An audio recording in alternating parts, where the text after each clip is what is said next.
పురాణాల ప్రకారం మంగళవారం ఆంజనేయునికి ఎందుకు అంకితం చేయబడింది? ఆయన పూజకి ఎందుకంత ప్రాధాన్యత?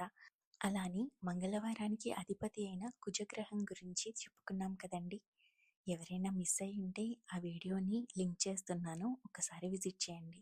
పూర్వం శివుడు ఘోర తపస్సు చేస్తున్నప్పుడు ఆయన శ్వేత బిందువు ఒకటి నేల మీద పడినప్పుడు భూమాత దానిని పట్టుకుని గర్భం దాలుస్తారు. అలా కలిగిన సంతానమే ఈ కుజుడు. ఈయన తరువాతి కాలంలో ఘోర తపస్సు చేసి పరమేశ్వరుని అనుగ్రహం పొంది నవగ్రహాల్లో ఒక గ్రహముగా ఉండుటకు వరం పొందారు. అంతేకాక ఈయనకి అంగారకుడు అని పేరు. నవగ్రహాల్లో అతిపెద్ద గ్రహం కూడా ఈయనేనండి.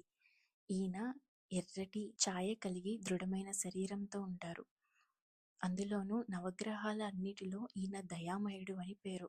ఈయనను ఆశ్రయించిన వారికి డబ్బు, ఐశ్వర్యం, శత్రువులు లేకపోవడం, చక్కని ఆరోగ్యం, సంతానం కలుగుతుంది అని పురాణాలు చెప్తున్నాయి. మనం ఎప్పుడూ చెప్పుకున్నట్టే మన జాతకంలో ఉండే గ్రహాల స్థానం బట్టి ప్రతికూల లేదా అనుకూల ప్రభావం మన మీద పడుతుంది. అనుకూలంగా ఉన్నప్పుడు ఎటువంటి ప్రాబ్లం ఉండదండి. ప్రతికూల స్థానంలో ఉన్నప్పుడే కొన్ని దోషాలు మన జాతకంలో వెన్నంటే ఉంటాయి.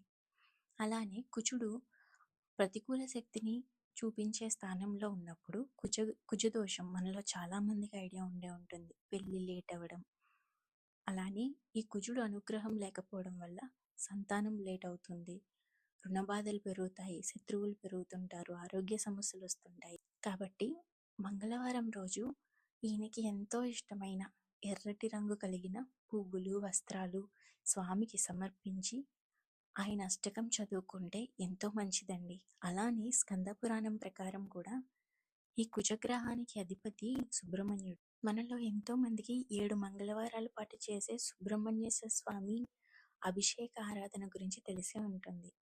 ఎందుకంటే చాలా మంది ఈ అభిషేకాన్ని ఫాలో అవుతుంటారండి. ఒక వ్రతంలా ఆచరిస్తారు. చాలా పవర్ఫుల్ కూడా. స్వచ్ఛందంగా నేను కూడా ఎక్స్పీరియన్స్ చేశాను. నా లైఫ్కి ఒక టర్నింగ్ పాయింట్ అది.